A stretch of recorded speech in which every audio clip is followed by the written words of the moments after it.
बिस्मिल्लाहिर्रहमानिर्रहीम। अस्सलाम वालेकुम स्टूडेंट्स। उम्मीद है कि आप सब खैरियत से होंगे। और मैं आपको बीएस मैथमेटिकल सब्जेक्ट जो है वो कैलकुलस 2 जो है वो पढ़ा रहा हूँ। पिछले लेक्चर में हमने इंडिकेशन की जो बेसिक चीज़ें हैं वो पढ़ी थी, उसके बेसिक फार्मूलाज, उसके रूल्स हमने पढ़े थे 2 जो बहुत अहम है पूरी इंडिकेशन में, रूल 1 और रूल 2। तो आज हम कुछ एक्सरसाइज जो है वो सॉल्व करेंगे जिनसे आपको फार्मूला जो हमने पढ़े थे लास्ट लेक्चर में वो अच्छी तरह जो है वो याद हो जाए और आपकी प्रैक्टिस भी हो जाए। इंडिकेशन को सॉल्व करने के लिए हमारे पास बहुत सारे मेथड्स होते हैं जिसमें हम इंडिकेशन को सॉल्व करते हैं। ठीक है, अब आपके सिलेबस में जो टॉपिक्स हैं, जो सॉल्यूशंस मेथड हैं, वो जो से यूज़ होंगे वो मैंने यहाँ लिखे हुए हैं। सबसे पहले जो आपका फार्मूला यहाँ यूज़ होगा वो सबसे पहले तो इंडिकेशन है बाय फार्मूलाज। जो हमने फार्मूलाज पढ़ी हैं उनको यूज़ करते हुए हम इंडिकेशन करेंगे। फिर इंडिकेशन बाय सब्स्टिट्यूशन मेथड पढ़ेंगे कि सब्स्टिट्यूट कैसे करते हैं इंडिकेशन को, चेंज कैसे लेके आते हैं इंडिकेशन में। फिर इंडिकेशन बाय पार्ट्स है कि इंडिकेशन को पार्ट्स में कैसे करते हैं। इंडिकेशन में पार्ट्स जो है ये जैसे डेरिवेशन में प्रोडक्ट रूल होता है, इस तरह ये इंडिकेशन का प्रोडक्ट रूल है बाय पार्ट्स। और उसके बाद इंडिकेशन बाय पार्शियल फ्रैक्शन। ठीक है, ये नेक्स्ट है इंडिकेशन बाय पार्शियल फ्रैक्शन कि पार्शियल फ्रैक्शन जो आपने पढ़ी थी पार्ट 1 2 में, वही पार्शियल फ्रैक्शन को यूज़ करते हुए हम इंडिकेशन कैसे करेंगे। ठीक है, उसके बाद और भी इंडिकेशन के मेथड हम पढ़ेंगे। ठीक है, इंडिकेशन जिसमें डेफिनेट इंटीग्रल भी पढ़ेंगे। ये तो हम इनडेफिनेट इंटीग्रल्स पढ़ रहे हैं, इनडेफिनेट जो इंडिकेशन है वो इसके ये सारे टॉपिक्स हैं वो आपके सिलेबस में हैं। और भी एक आध टॉपिक्स हैं वो भी इंशाल्लाह हम साथ साथ जो है वो पढ़ते रहेंगे और बताता रहूँगा आपको कि कौन कौन से टॉपिक जो हैं वो आपके इस्तेमाल हो रहे हैं। और आज हम एक्सरसाइज करते हैं। जो एक्सरसाइज हमने करनी है वो किस बुक से करनी है वो मैं आपको बता दूँ कि बुक्स आपने कौन सी लेनी है। ठीक है, बुक्स आपके पास वही जो आपने फर्स्ट सेमेस्टर में पढ़ी थी, थॉमस कैलकुलस। ठीक है, थॉमस कैलकुलस, ये थॉमस कैलकुलस मैंने लिखी हुई है। थॉमस कैलकुलस के अंदर ही ये सारा का सारा सिलेबस आपका कवर हो जाएगा जो आपके कैलकुलस 2 में है। कैलकुलस 1 और 2 जो है दोनों ही सिलेबस जो है सारे का सारा थॉमस एंड फिनी की बुक जो है 13 या 14 एडिशन जो है वो आप ले सकते हैं। ठीक है, 13 या 14 एडिशन आप जो आपको ईजिली मिल जाए, आप इसे PDF फॉर्म में भी डाउनलोड कर सकते हैं नेट से, ये वैसे आप बुक जो परचेज़ कर सकते हैं।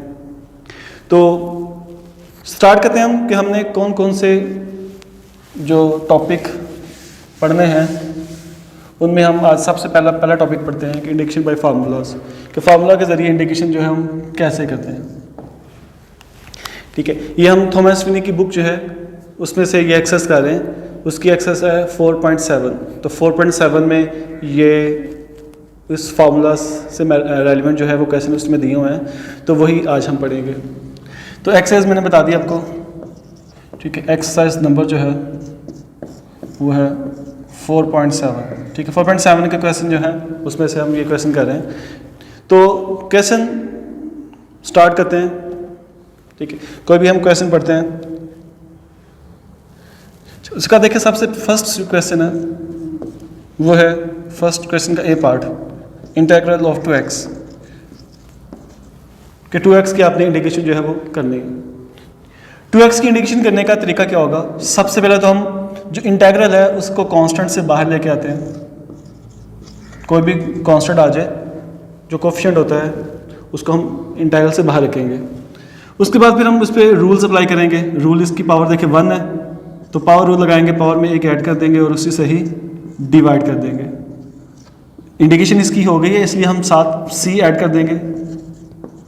ठीक है, तो ये हमारे पास इसका सॉल्यूशन आ जाएगा इंडिकेशन का। इसी तरह कोई और क्वेश्चन देख लेते हैं। थर्ड क्वेश्चन देखते हैं। थर्ड क्वेश्चन का ये पार्ट है -3x - 4 × dx। -3x power -4 × dx। अब इसको सॉल्व करते हैं। देखिए -3 जो है वो इंटीग्रल से बाहर आ जाएगा और x पावर -4 रह जाएगी। अब इसकी इंडिकेशन करते हैं। इंडिकेशन करने का रूल मैंने आपको बताया कि आगे डायरेक्टिव होना चाहिए। x का डायरेक्टिव आगे 1 है, इसमें भी डायरेक्टिव आगे 1 था, इसलिए हमने रूल यूज़ कर लिया। ये 1 लगाना ज़रूरी नहीं है, ये सिर्फ आपको समझाने के लिए लगा रहा हूँ कि ताकि आपको क्लियर हो कि इसका आगे डायरेक्टिव है। अब हम इस पर रूल लगाएंगे, इसकी पावर में 1 ऐड कर देंगे और उसी से ही डिवाइड कर देंगे और सी इसमें लास्ट में ऐड कर देंगे। -3 से कट जाएगा तो ये -3 है तो इसको हम डिनोमिनेटर में ले आते हैं और इसे पॉजिटिव कर देते हैं, तो इसका आंसर आ जाएगा 1/3 + c। इसी तरह कोई और क्वेश्चन देखते हैं। क्वेश्चन नंबर 7 का बी पार्ट है। क्वेश्चन नंबर 7 है 1/2 x इंटू dx। इसकी आपने इंडिकेशन करनी है। अब देखिए इसमें सबसे पहले जो कांस्टेंट है इसके साथ जो 2 कोएफिशिएंट है ये इससे हम बाहर ले आएंगे, इंटीग्रल से बाहर ले आएंगे और बाकी जो वैल्यूज है उसको हम सॉल्व करेंगे। देखिए बाकी था 1/√x था, तो जो नीचे अंडरवुड था उसे हमने ऊपर आके नफी कर दिया, x पावर -1/2 कर दी। अब हम इस पे रूल अप्लाई करते हैं। अब देखिए x की पावर -1/2 है तो इसका डायरेक्ट आगे 1 पड़ा हुआ है साथ, तो इसकी पावर में हम 1 ऐड कर देंगे और उसी से ही डिवाइड कर देंगे। अब इसका हमने पावर में एलसीएम लिया तो ये 1/2 रह जाएगा, नीचे भी 1/2 है, 1/2 से कैंसिल हो जाएगा और x 1/2 आ गया और x 1/2 को हम लिख सकते हैं square root of x + c। तो ये हमारे पास इसका सॉल्यूशन आ जाएगा। और कोई कैसे देखें, क्वेश्चन नंबर हम करते हैं 8 ए पार्ट है 4/3 क्यूब रूट ऑफ x, इसकी इंडिकेशन करेंगे। तो इसमें भी सबसे पहले 4/3 तो इंटीग्रल से बाहर आ जाएगा और x की पावर आ जाएगी क्यूब रूट ऑफ x। अब इसका भी हम देख रहे हैं पावर 1/3 है, डायरेक्ट आगे इसका बड़ा हुआ है तो रूल अप्लाई करेंगे, पावर में हम 1 ऐड कर देंगे और उसी से ही डिवाइड कर देंगे। जब पावर में 1 ऐड करेंगे तो ये 4/3 आएगा, तो 4/3 से कट जाएगा और + c इसका जो है वो सॉल्यूशन आ जाएगा। ठीक है, इसी तरह कोई और क्वेश्चन देखें। और क्वेश्चन में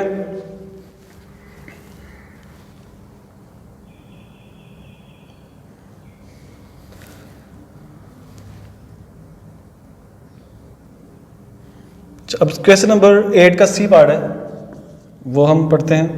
क्वेश्चन नंबर 8 के सी पार्ट में उसने 2 पार्ट्स दे दिए हैं, x क्यूब रूट और +1/x cube root into dx। अब हमारे पास ये दोनों पे क्यूब रूट है तो सबसे पहले हम इन दोनों का इंटीग्रल जो है वो सेपरेट कर लेंगे। फर्स्ट को हमने सेपरेट कर लिया, पहले इसको पावर्स में लिख लें, बाद में नेक्स्ट स्टेप करते हैं। अब हमने पहले इसकी पावर क्यूब रूट 1/3 लिख दी, ये ऊपर आके -1/3 हो जाएगा।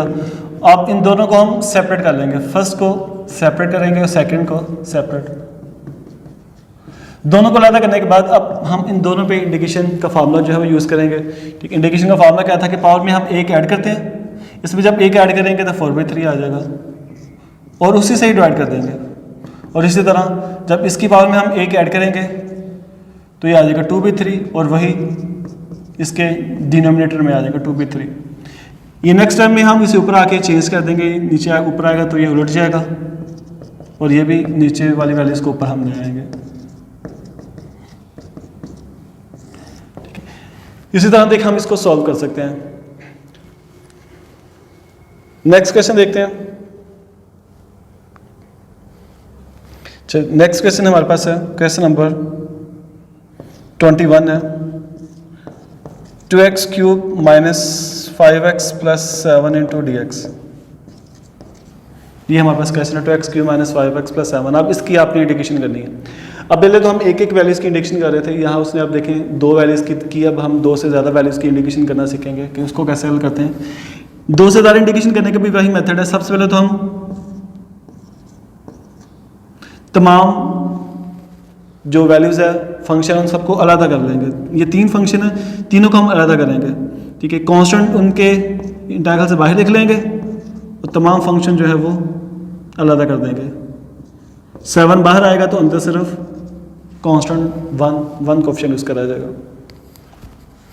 देखिए तीनों को हमने अलग कर लिया, फर्स्ट को अलग, सेकंड को अलग और थर्ड को अलग। तीनों को सेपरेट करने के बाद अब इसकी हम इंडिकेशन जो है वो करेंगे। इंडिकेशन के जो रूल्स है वो लगाएंगे। रूल्स लगाएंगे तो इसकी पावर 3 है तो पावर में 1 ऐड कर देंगे, उसी से डिवाइड कर देंगे।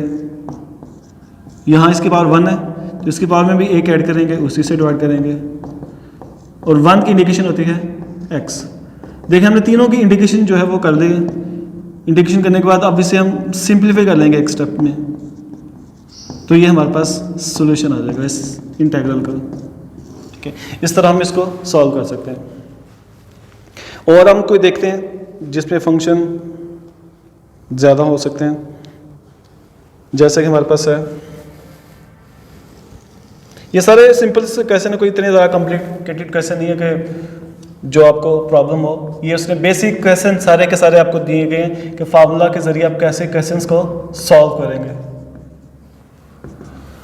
देखिए भी पिछले क्वेश्चन की तरह गई है। सबसे पहले तो हम दोनों को अलग कर लेंगे। फर्स्ट को हमने देखिए सेपरेट किया और सेकंड को अलग कर लिया। दोनों को अलग करने के बाद अब हम कांस्टेंट जो है वो इंटीग्रल से बाहर ले आएंगे और इनको पावर की जो वैल्यूज़ हैं उसको हम लिखेंगे। इसमें जो 2 है वो इंटीग्रल से बाहर आ जाएगा और x की पावर -1/2 आ जाएगी। देखिए पहले दोनों को हमने सेपरेट किया और उसके बाद उनकी पावर जो है वो नीचे वाले ऊपर आके नफी हो जाएगी और जिसकी पावर वैसे ही एज इट इज़ 1/2 आ गई। अब दोनों में हम पावर रूल लगा देंगे। इसकी पावर 1/2 है, इसकी पावर में 1 ऐड कर देंगे तो आ जाएगा 3/2 और वही नीचे 3/2 आएगा।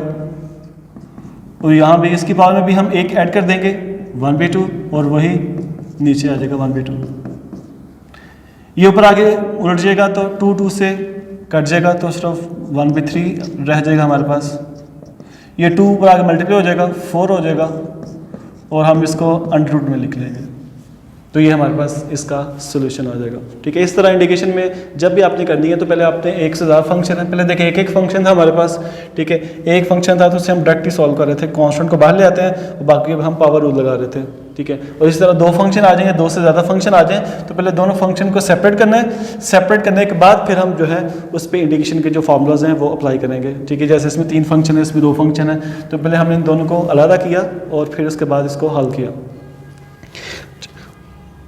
और देखें क्वेश्चन कोई करते हैं, इसमें बता रहा हूँ कि मोस्टली सारे क्वेश्चन जो है सेम है, इतने ज़्यादा कॉम्प्लिकेटेड कोई क्वेश्चन नहीं है। क्वेश्चन नंबर 33 करते हैं। 33 है t √t plus √t over t square और dt। ये क्वेश्चन नंबर 33 है, इसको आपने सॉल्व करना है। सबसे पहले हम क्या करते हैं, टी स्क्वायर को दोनों के साथ अलग अलग डिवाइड करेंगे, क्योंकि इसे हमने सेपरेट करना है। तो सेपरेट करने के लिए जो एलसीएम है वो भी नहीं होना चाहिए, तो इसलिए हम क्या करेंगे, इसका पहले एलसीएम जो है वो ख़त्म कर देंगे। तो हमने टी स्क्वायर को फर्स्ट वैल्यूज़ और सेकंड वैल्यूज़ के साथ हमने डिवाइड किया। डिवाइड करने के बाद अब हम इसे कटिंग करेंगे। एक टी तो इसे कट जाएगा, एक टी बाकी रह जाएगा। जब एक टी बाकी रह जाएगा ऊपर आके नफी हो जाएगा, तो ये आ गया T under root over T,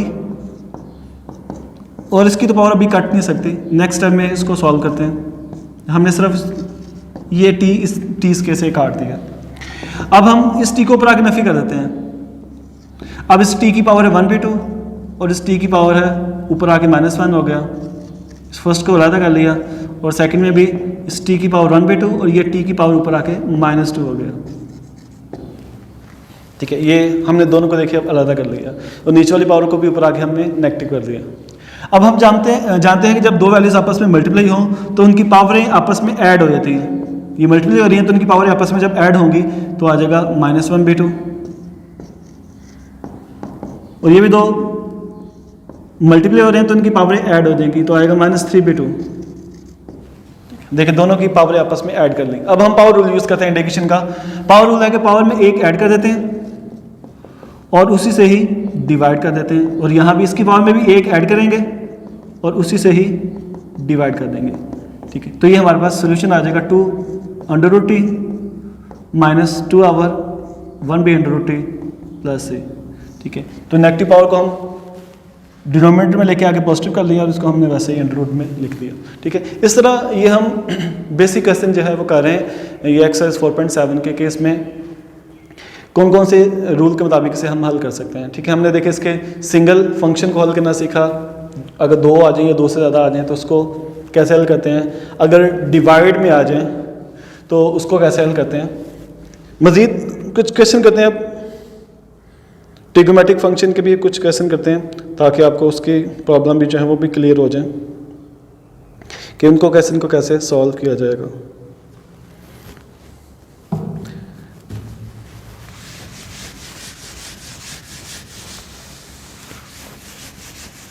trigonometric function के लिए आपको ट्रिग्नोमेट्रिक फंक्शन के जो है फार्मूला जो है वो आने चाहिए।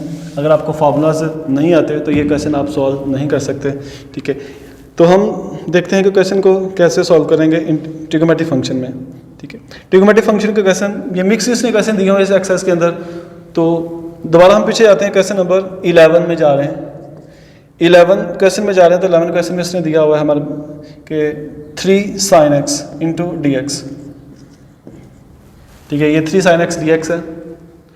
तो इसकी इंडिकेशन करनी है। अब इंडिकेशन करेंगे तो हम सबसे पहले तो कांस्टेंट जो इसके साथ कोफिशिएंट है उसे इंटीग्रल से बाहर ले आएंगे, 3 इंटीग्रल से बाहर आ जाएगा, ठीक है। अब इसकी इंडिकेशन करेंगे हम साइन की इंडिकेशन हमने पढ़ी होती है माइनस कॉस, तो आ जाएगा -3 cos x प्लस c। तो देखिए ये हमारी एक लाइन में इसकी इंडिकेशन होगी। सिर्फ फार्मूला आप अप्लाई करना है तो आपकी ये इंडिकेशन हो जाएगी। इसी तरह हमारे पास क्वेश्चन नंबर 12 है, पाई cos पाई x, पाई cos पाई x दे दिया। अब इसमें भी पाई जो है वो इसका कोफिशिएंट था उसको हम बाहर ले आते हैं, इंटीग्रल से पीछे रहे। अब हम इसकी इंडिकेशन कर लेते हैं। cos की इंडिकेशन होती है पॉजिटिव साइन, जैसे साइन की इंडिकेशन है माइनस cos और cos की इंडिकेशन है साइन x। अब देखिए इसमें पाई x था तो एंगल वैसे साथ आएगा साइन पाई x। अब हम जानते हैं कि हम जब डेरिवेशन करते थे तो डेरिवेशन में साइन का डायरेक्ट या cos या किसी भी ट्रिग्नोमेट्रिक फंक्शन का जब हम डायरेक्ट लेते थे तो डायरेक्ट मालूम करने के बाद हम उसके एंगल का अगेन डायरेक्ट लेते थे, ठीक है। तो यहाँ भी यही रूल होगा, यहाँ भी हम वन टाइम इंडिकेशन करेंगे और इंडिकेशन करने के बाद जो उसका एंगल का डायरेक्टिव वो भी लेंगे। जब हम इसका एंगल है पाई x तो पाई x का डायरेक्टिव आ जाएगा पाई। तो फर्क ये है कि इसका एंगल का जो डायरेक्टिव है वो डिवाइड किया जाएगा, उसमें हम मल्टीप्लाई करते हैं, इसमें वही जो डायरेक्टिव है वो डिवाइड करेंगे उसके नीचे लिखाएंगे, ठीक है। तो ये रूल होता है इंडिकेशन में। जैसे देख लें हमारे पास हम डायरेक्टिव देते थे फर्ज करें साइन 2x का, तो साइन 2x का डायरेक्टिव था 2 sin 2 cos 2x, देखिए 2 मल्टीप्लाई होगा साथ। अगर हम इसकी इंडिकेशन करते हैं साइन 2x की, ठीक है, इंडिकेशन में साइन की इंडिकेशन तो आ जाएगी माइनस कॉस, मगर उसका जो एंगल का डायरेक्टिव वो नीचे आ जाएगा। देखिए फर्क हो गया ना, इसमें मल्टीप्लिकेशन होती है और इसमें डिवीजन होती है, ठीक है। डायरेक्टिव लेना है मगर इसमें डिवाइड करेंगे, उसमें मल्टीप्लाई कर रहे थे। इसी तरह हमने पाई x था, पाई x का पाई था वो नीचे लिख लिया और पाई से कट गया, तो ये हमारे पास जो है वो आंसर आ जाएगा, ठीक है। इस तरह हम इनको सॉल्व कर सकते हैं। और क्वेश्चन भी देखते हूँ।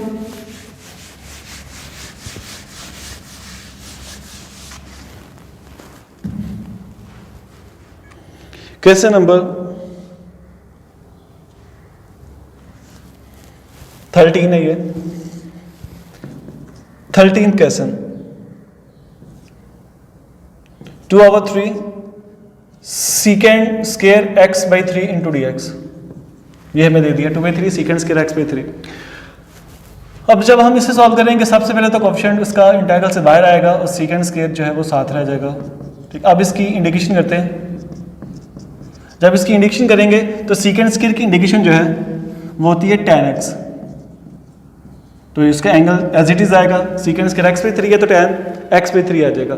और मैंने आपको बताया कि इंडिकेशन करने के बाद एंगल का डायरेक्ट जो है वो डिवाइड करते हैं, तो 1 x by 3 का डायरेक्ट आ जाएगा 1/3, ठीक है। तो 1/3 आ गया और साथ c ऐड कर लिया और 3 से कटिंग हो जाएगा, तो बाकी ये हमारे पास सोल्यूशन आ जाएगा। आप देख रहे हैं कि हमारे पास बिल्कुल सिंपल से क्वेश्चन है, ये बेसिक क्वेश्चन है फार्मूलाज के, वो आपको फार्मूला यूज़ करना सिखा रहा है कि फार्मूला आपको ताकि इजीली याद हो जाए और फार्मूला आपको यूज़ करना भी आ जाए। और देखते हैं क्वेश्चन, क्वेश्चन नंबर 15 है। क्वेश्चन नंबर 15 है minus cosecant 5x cot 5x dx, ठीक है। अब इसकी आपने इंडिकेशन करनी है। Minus cosecant X cot X की। तो सबसे पहले माइनस तो बाहर ले आए, आपको फार्मूला आना चाहिए इसका एंगल 5x है, cosecant 5x and quote 5x। ठीक है, फार्मूला सर आपको आता है, फार्मूला है कोसेकेंड एक्स कोट एक्स का है माइनस कोसेकेंड एक्स। तो यहाँ कोसेकेंड 5 है तो एंगल 5x आ जाएगा, और 5x का डायरेक्ट जो है वो नीचे डिवाइड हो जाएगा, नफ़ी नफ़ी कट जाएगा, तो बाकी हमारे पास सोल्यूशन आ जाएगा कोसेकेंड 5x ओवर 5। ठीक है, ये तो हमारे पास देखेंगे कुछ फार्मूला मैंने आपको बता दिए, फार्मूला के जरिए क्वेश्चन को हल कैसे करते हैं। इस एक्सरसाइज में क्वेश्चन तो उसने बहुत ज़्यादा दिए हुए हैं। ठीक है, आपकी प्रैक्टिस के लिए इसमें बहुत क्वेश्चन है कि आप इसमें जितने चाहें उतनी प्रैक्टिस के लिए क्वेश्चन कर सकते हैं। उसने आपकी प्रैक्टिस के लिए इसमें जो क्वेश्चन है वो तकरीबन 60-70 क्वेश्चन है इस एक्सरसाइज में जो दिए हुए उन्होंने। तो हम मज़ीद कुछ और क्वेश्चन करते हैं ताकि आपको मज़ीद क्लियर हो जाए। अब देखिए 2-2 फंक्शन आए तो उसको हम कैसे सॉल्व करेंगे। अभी तो हमने एक फंक्शन पढ़ा था, 2 फंक्शन को भी हल कर सकते हैं उसी तरह, जैसे कि क्वेश्चन 45 है, ये 45 क्वेश्चन है हमारे पास। 4 secant x tan x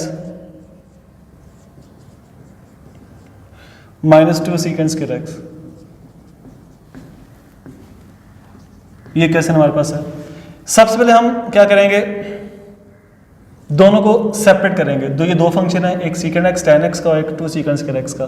तो दोनों को हमने सेपरेट किया, दोनों के जो कोएफिशिएंट है वो इंटीग्रल से बाहर लिखे जाएंगे।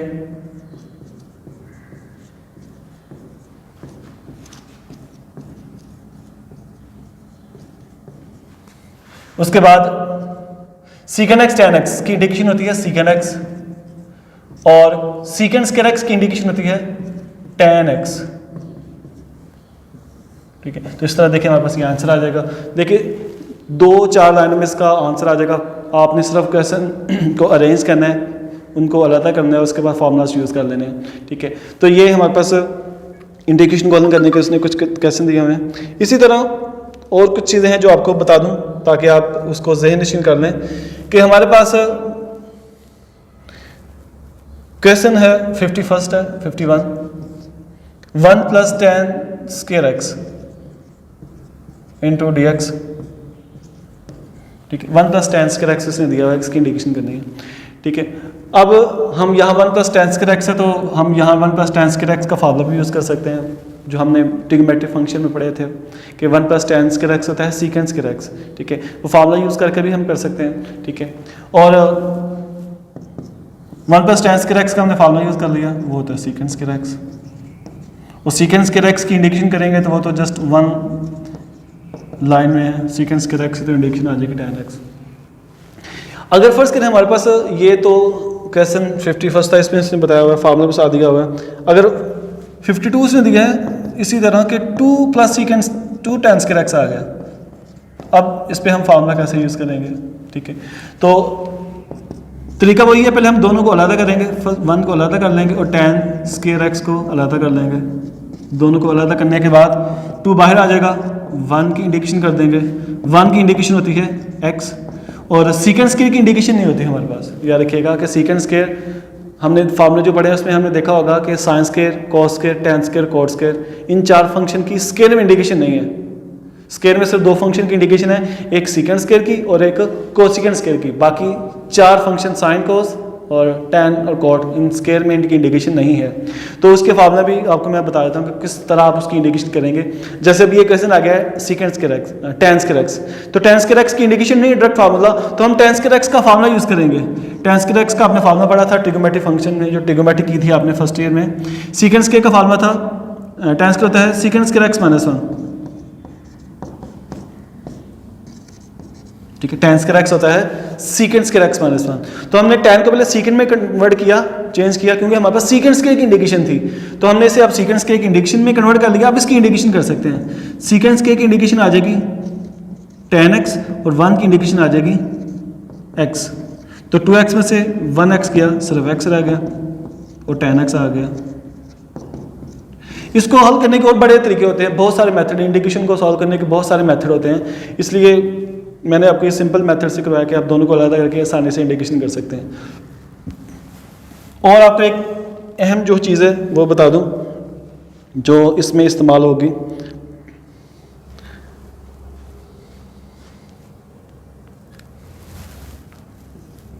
क्वेश्चन नंबर 62 देखें, जैसे 1 ओवर एक्स प्लस 1 का होल स्क्वायर और डी एक्स, आपने इसकी आप इंडिकेशन करनी है। जब आप इसकी इंडिकेशन करेंगे तो देखें, इंडिकेशन फ्रैक्शन में अगर हम कर रहे हैं तो देख रहे हैं कि हमारे पास एक्स प्लस 1 है, तो हम देख रहे हैं कि नीचे वाले के ऊपर डेरिवेटिव अगर हम देखें तो एक्स प्लस 1 का होल स्क्वायर है, तो इसका डेरिवेटिव देखेंगे तो इसका डेरिवेटिव बहुत बड़ा बनेगा कि इसका पावर पहले आएगी, फिर पावर में से एक कम करेंगे तो 2 × एक्स प्लस 1 आएगा। तो याद रखिएगा, जब भी हम पावर रूल यूज़ करते हैं तो पावर रूल में शर्त ये होती है कि अगर डिनोमिनेटर में वैल्यू है तो उसे ऊपर लेके आके नफी करना पड़ता है, ठीक है। अब यहाँ सेकंड रूल नहीं अप्लाई हो सकता, क्योंकि सेकंड रूल जो है वो अप्लाई स्पेशल तब करते हैं जब नीचे वाली कंप्लीट वैल्यू का ऊपर डेरिवेटिव हो, ठीक है। नीचे वाली अगर इसकी पावर ना होती, ठीक है, तो फिर हम यहाँ सेकंड रूल अप्लाई कर सकते थे कि यहाँ नीचे वाले का ऊपर डेरिवेटिव था तो हम नेचुरल लॉग लगा लेते और एक्स प्लस 1 लिख लेते, मगर यहाँ पावर 2 है। तो जब भी नीचे पावर आ जाए, डिनोमिनेटर में होल पावर आ जाए और इसका ऊपर पूरा डेरिवेटिव ना बनाओ, तो वहाँ फिर सेकंड रूल नहीं लग सकता, वहाँ हम फर्स्ट रूल अप्लाई करेंगे, क्योंकि होल पावर है तो होल पावर को ऊपर आके हम नफी कर देंगे। देखो ऊपर आगे नेगेटिव पावर हो जाएगी, नेगेटिव पावर जब हो जाएगी तो फिर हम इस पे पावर रूल यूज़ कर सकते हैं कि इसका आगे डेरिवेटिव पड़ा हुआ है तो इसकी पावर में हम 1 ऐड करेंगे और उसी से ही डिवाइड कर देंगे, ठीक है। तो फिर ही हमारे पास इसका सोल्यूशन जो है वो आ जाएगा, ठीक है। तो ये याद रखिएगा, जब भी नीचे होल पावर आ जाए तो उससे ऊपर आके पहले नफ़ी करना है, नफ़ी करने के बाद जो है वो आपने इस पर पावर रूल जो है वो यूज़ करना है, ठीक है। उसके बाद जो एक इम्पॉर्टेंट बात बता रहा था आपको, वो आप याद रखें, ये कुछ चीज़ें कि हमारे पास जब भी इंडिकेशन में साइन स्क्वायर एक्स आ जाए या कॉस स्क्वायर एक्स आ जाए, ठीक है, तो साइन स्क्वायर एक्स और कॉस स्क्वायर एक्स बता रहा हूँ कि इसकी इंडिकेशन नहीं होती हमारे पास। जब ये साइन स्क्वायर एक्स आ जाए तो साइन स्क्वायर एक्स पे हम ये हाफ एंगल फार्मूला यूज़ करते हैं। हाफ एंगल फार्मूला आपने पढ़ा था फर्स्ट ईयर में, 1 minus cos 2x divided by 2, और कॉस और साइन स्क्वायर दोनों का सेम फार्मूला है, सिर्फ साइन का चेंज है, फार्मूला वही आएगा, सिर्फ वह नेगेटिव है, यहाँ पॉजिटिव आ जाएगा, ठीक है। तो ये साइन और कॉस स्क्वायर के लिए फार्मूला यूज़ किया जाएंगे। जब भी साइन स्क्वायर या कॉस स्क्वायर एक्स आ जाए तो उसकी इंडिकेशन करने के लिए हम ये 2 फार्मूला यूज़ करेंगे। और इसी तरह tan स्क्वायर एक्स की भी इंडिकेशन नहीं हमारे पास होती, तो tan स्क्वायर एक्स की इंडिकेशन करने के लिए जो हमने फार्मूला पढ़ा था ट्रिग्नोमेट्री में कि tan स्क्वायर एक्स का फार्मूला था secant स्क्वायर एक्स माइनस 1, वो यूज़ करेंगे। और लास्ट जो फार्मूला हमारा है वो है cot square x. cot square x का भी आपने फार्मूला जो है वो ट्रिग्नोमेट्रिक में पढ़ा था, तो cot स्क्वायर एक्स का फार्मूला है कोसिकेंट स्क्वायर एक्स माइनस 1, ठीक है। तो ये 4 हमारे पास फंक्शन है जिनकी स्क्वायर में इंडिकेशन नहीं होती। हमारे पास स्क्वायर में सिर्फ 2 रकमों की इंडिकेशन थी, एक सीकेंट स्क्वायर की थी और एक कोसिकेंट स्क्वायर की थी। तो हमारे पास sine square, cos square, tan square और कॉट स्क्वायर, ये 4 जो फंक्शन लिखे हैं इनकी इंडिकेशन नहीं है। इसलिए इंडिकेशन जब भी आप करेंगे इन फंक्शंस की तो आप पहले ये फार्मूला यूज़ करेंगे, उसके बाद जो है वो इंडिकेशन उसकी की जाएगी। तो ये प्रैक्टिस के लिए आपने ये मैंने बता दिया आपको, अक्सर जो है 4.7 जो आपने करनी है ये कैलकुलस थॉमस की है, और ये 13 या 14 एडिशन कोई भी आप ले सकते हैं। ये 4.7 जो है ये आप अपनी प्रैक्टिस के तौर पर इसके 70 के करीब क्वेश्चन है, आप ये क्वेश्चन कीजिएगा तो इंशाल्लाह आपको ये क्वेश्चन करने से जो फार्मूलाज हमने पढ़े हैं या जो इसके बेसिक रूल हैं वो आप इजीली जो है वो कवर कर सकते हैं, ठीक है। इंशाल्लाह नेक्स्ट लेक्चर में फिर मुलाकात होगी। अल्लाह हाफिज़।